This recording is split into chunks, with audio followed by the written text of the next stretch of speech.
Y ya estamos con nuestro queridísimo colega acá, académico de la Facultad de Comunicaciones de nuestra universidad y además parte del Observatorio Crítico de la Imagen y Discursos Mediáticos, el doctor Ignacio Rifo.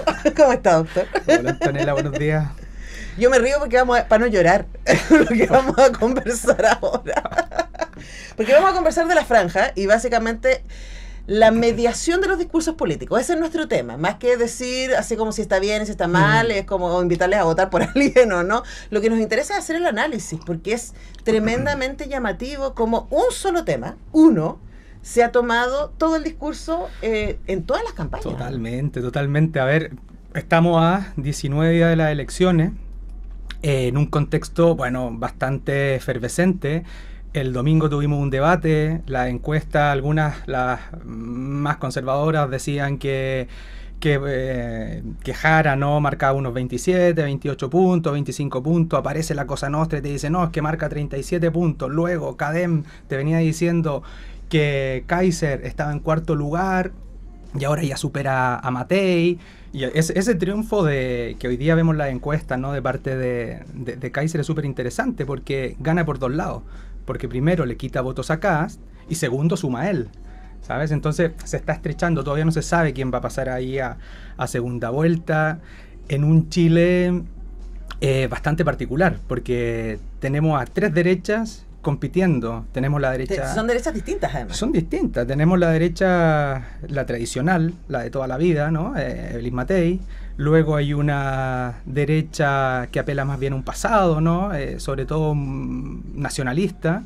Un pasado terrateniente, hay que decir. Es como también muy específico, porque igual a mí me hace ruido esta idea, y lo pongo inmediatamente, no te quiero interrumpir, pero la idea de nación y nacionalismo igual es súper centralista, porque su idea de patria es la idea del terrateniente del centro del país. Claro. No, o sea, su idea de patria no incluye al chilote, ni al mapuche del Gualmapu, ni a la persona que vive en Arica. Difícil. Y claro, está esta segunda derecha, ¿no?, que es tradición, ¿no? Hay una mirada hacia el pasado. Y hay una tercera derecha, que es la de Kaiser, que es antiglobalista, es complotista, sin tapujo, digamos, ¿no? Y están compitiendo. Esto no pasa en otros lugares, ¿sabes? O sea, hay algunas fuerzas políticas que pueden ser, no sé, piensa en España, ¿no? Puedes tener ahí la derecha clásica y una extrema derecha, pero no hay una tercera vía. Y aquí tenemos las tres vías y no sabemos cuál va a pasar a segunda vuelta. Y ahí igual a mí me parece importante marcar que igual las tres vías igual defienden el pinochetismo.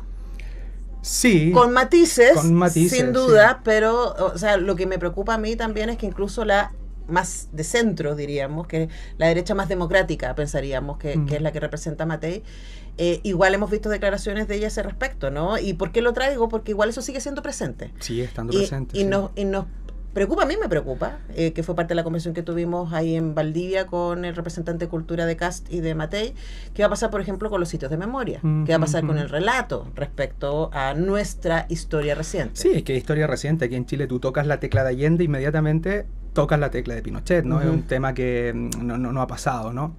Entonces, en este contexto, hay varias tesis, ¿no? Para cómo vamos a segunda vuelta, ¿no? Quién pasa, etcétera, etcétera. Y tenemos el caso de Janet Jara, ¿no? Janet Jara, que siempre en todas las encuestas las ponen en primer lugar, y hay dos ideas. La primera es que ojalá distanciarse lo más posible del segundo, porque eso genera un clima de voy a votar por el caballo ganador en segunda vuelta. O sea, no quiero ir a perder mi voto. Voy a votar por Janet Jara, porque Janet Jara, si marca 37, 38, 39 puntos en primera vuelta, lo más probable es que gane en segunda vuelta.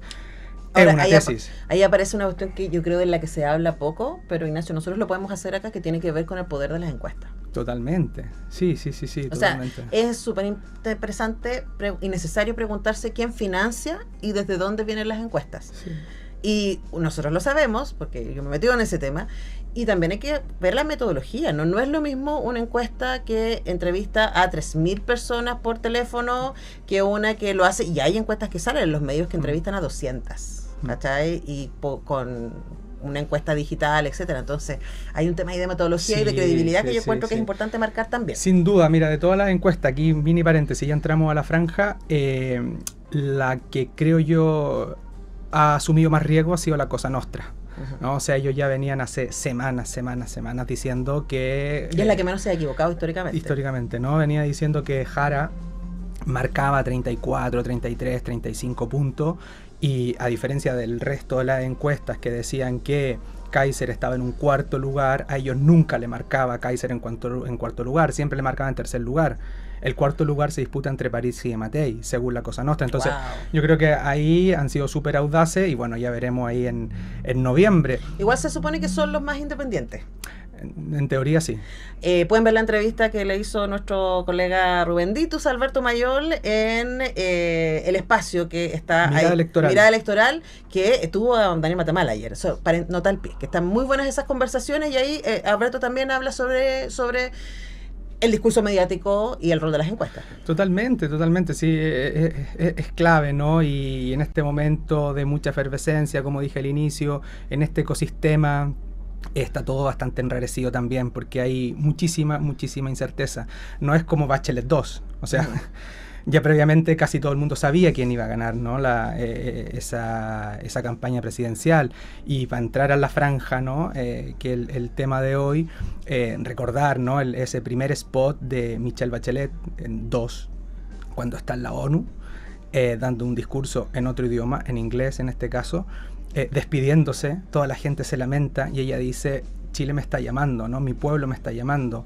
Ella toma ella toma un avión allí en Nueva York y empieza a sobrevolar Chile, aterriza aquí en la losa del aeropuerto Pudahuel y toda la gente lo está esperando. Ahí está el mito del eterno retorno. O sea, fue un spot de campaña magnífico. Pero tremendo. Tenías material también, porque Muchísimo nada de eso es material. mentira. No, para nada. Y Nada de además, eso es un constructo. ella se fue súper querida. Sí. O sea, más del 80%, quizás, no me recuerdo.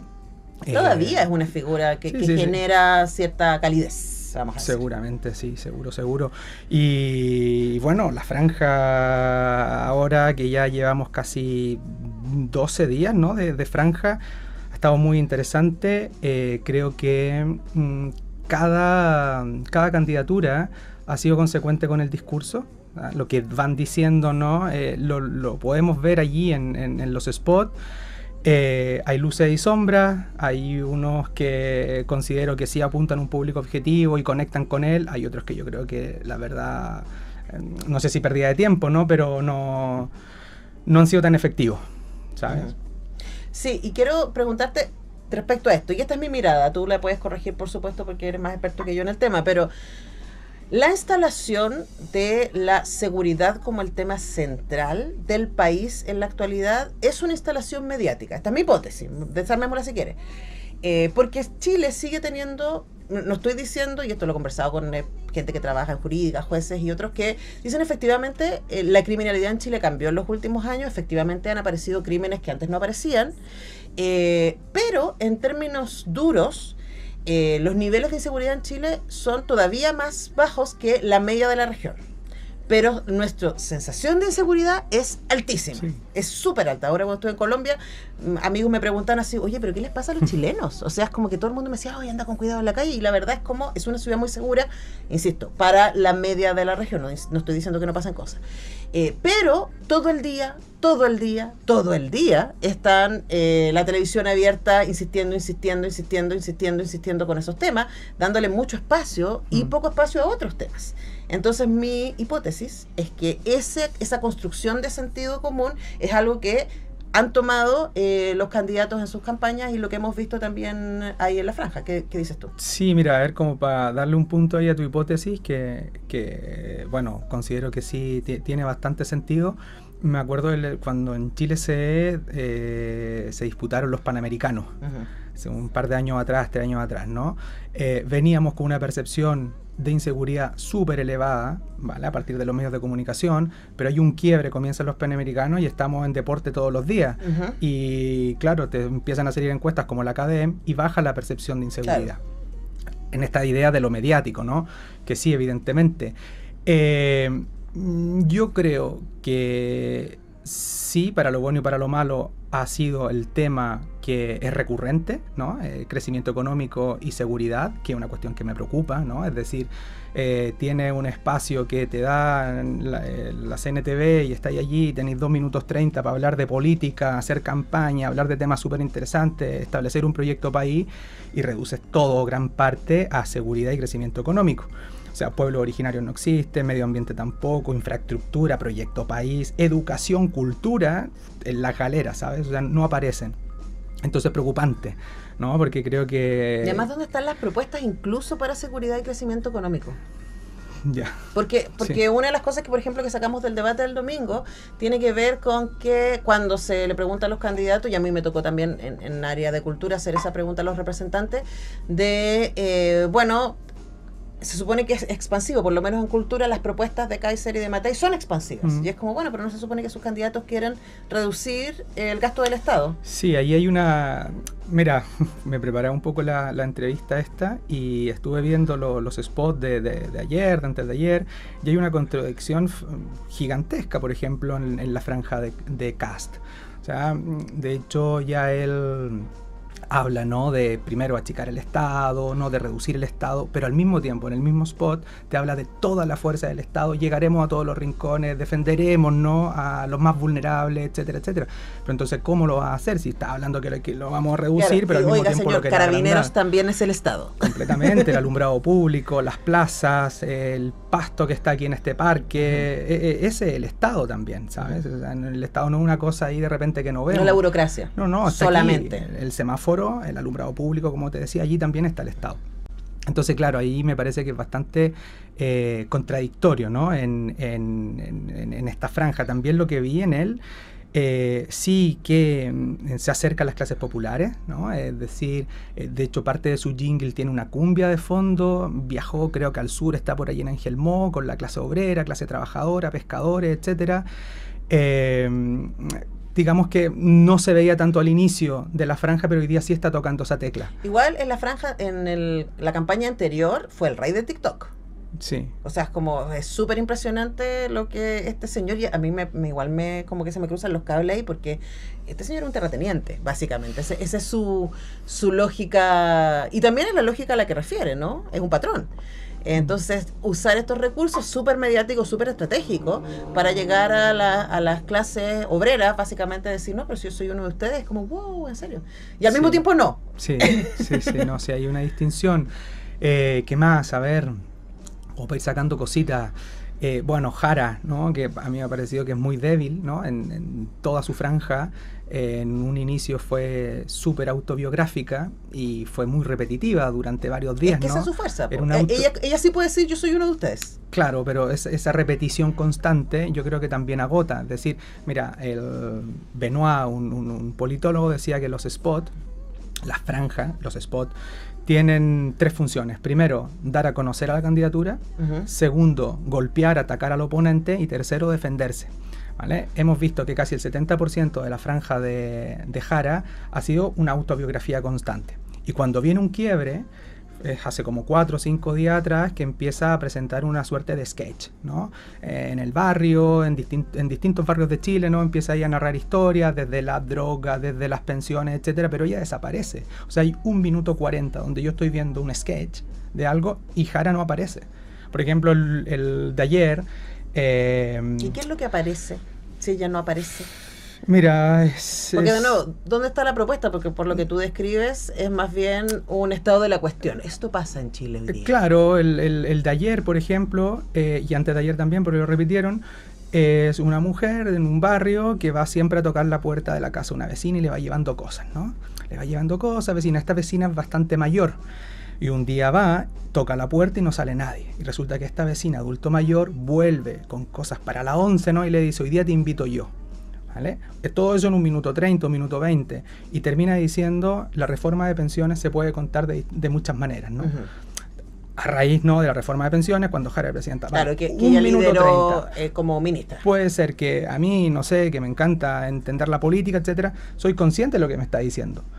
Pero hay un porcentaje muy importante en nuestro país que estos temas no son tan relevantes. Entonces tienes 1 minuto 30, cadena nacional, horario prime, ¿vale? Y lo único que aparece de ti como candidata es Jara, ahí arribita pegado en el punto izquierdo de la pantalla, ¿vale? No me parece efectivo. A diferencia de Kaiser, que a mí me parece que ha sido una campaña bastante efectiva, conecta con su público objetivo, apela al miedo, intenta responder con la seguridad, aparece constantemente, es decir, del minuto 1, siempre mirando a la cámara de frente. Ha sido una campaña efectiva. Se habla de esta campaña, no se habla de la de Jara. ¿Por qué? De aquí acabo. No. ¿Por qué? Porque considero que la campaña de Jara es en segunda vuelta. O sea, ella ya sabe que pasó a segunda vuelta. Y esa es otra campaña. ¿Pasó a segunda vuelta? Pasó a segunda vuelta. O sea, en el peor momento, digamos, de Dice Boric. la Cosa Nostra que sí pasa a segunda vuelta.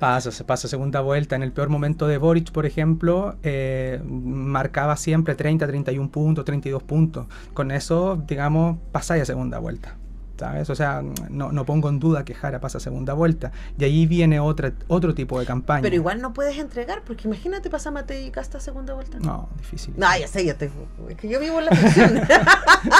yo soy la que me pongo en los peores escenarios siempre y así sobrevivo al mundo, ¿no? No, dificilísimo. Pero me quedé con una pregunta como para ir cerrando, Ignacio, tú dijiste varias veces como el público objetivo.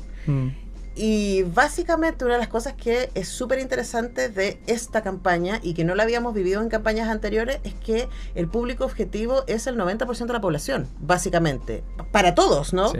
Porque los ultras súper convencidos están en los extremos, ¿cierto? Y como esta es una gran campana de Gauss, ¿cierto? O sea, como los ultra convencidos de Kaiser y de Kast son la extrema derecha, ¿cierto? Que tiene un punto de vista respecto al país, tiene un punto de vista respecto a la dictadura, tiene un punto de vista respecto a eso.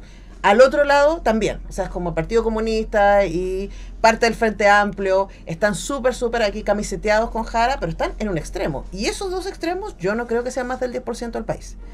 Y el 90% todavía está decidiendo por quién va a votar. Sí, mira, quizás no tanto el 90%. El otro día escuchaba aquí al Axel Callis y mencionaba que alrededor de un 30-40% no saben, ¿no? Y hoy día hay 5 millones de votos que no sabemos por quién van a votar. Y que van a definir todo. Y que definen todo, ¿no? Ese 5 millones de votos que están dando vuelta, allí no sabemos. ¿Dónde están buscando, creo yo? Bueno, se ve bastante en Parisi, ¿vale? En París está buscando París está buscando un poco por todos lados, ¿no? Como todo lo que venga. Pero también hay ese discurso, ¿no? Es como este señor, perdón, no es que no lo puedo soportar, como este señor como tiene es tan carepalta, porque básicamente es como discurso de servidor público, cuando viene cada 4 años de campaña, se lleva la plata a los votos y no lo vemos hasta la próxima campaña. Es como... Sí, es curioso, pero... El discurso del winner, en mi mirada. A mí lo que me parece y me llama la atención de la campaña de París, en la franja, repito, es que toca temas domésticos. Es decir, impuestos a los combustibles, te voy a meter más plata en el bolsillo, le voy a quitar dinero, ¿no?, a la clase política y te lo voy a poner a ti en tu bolsillo.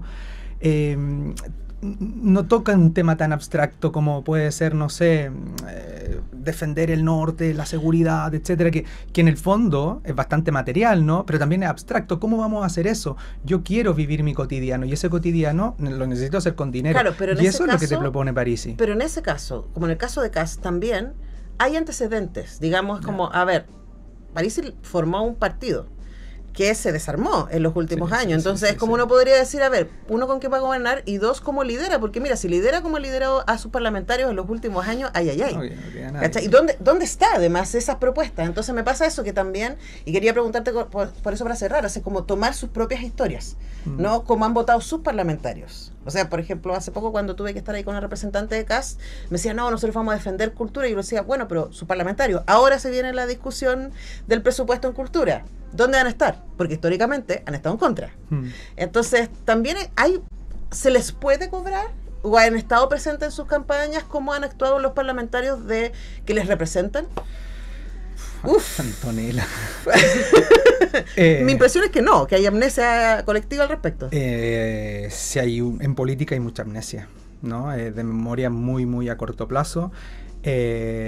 Bastante contextual, ¿no? Es decir, nos vamos moviendo por momentos. Es decir, hoy día es el momento en Chile, el momento de la seguridad, y todas las candidaturas te hablan de seguridad. De hecho, el primer spot de Janet Jara, lo primero es seguridad, ¿sabes? que no está mal, digamos, porque es el leitmotiv del momento, y quiero ganar, quiero pasar a segunda vuelta, etcétera, no está mal. Y todos recurren a lo mismo, salvo Mike Nichols. O sea, de seguridad, poco y nada. O sea, la crítica que hace Mike Nichols constantemente en toda la franja es una crítica al Estado, lo ridiculiza, ironiza con él, es un Estado corrupto que no sirve absolutamente para nada. O sea, el discurso de Mike Nichols, que es como súper divertido, porque es un sketch de Office, ¿no? Ahí como, bueno, simpático, yo considero que igual es preocupante. Sí, pues. Es muy preocupante. O sea, de nuevo, instalar en el sentido común que no necesitamos el Estado. Totalmente. Hola, Argentina. Mire para el lado y vea cómo va eso. Oye, Ignacio, ¿vamos a seguir hablando de esto? Vamos a seguir hablando. Porque tenemos primera vuelta, tenemos segunda vuelta. Y recuerden que aquí lo que estamos haciendo es el análisis mediático de cómo se están representando estos discursos en los medios de comunicación y particularmente en este caso en la franja. Gracias, Ignacio Rifo, por venir. No, gracias a usted. Y ahora vamos a hablar de ópera, porque así es este programa. Vale. Vamos a la música y ya regresamos.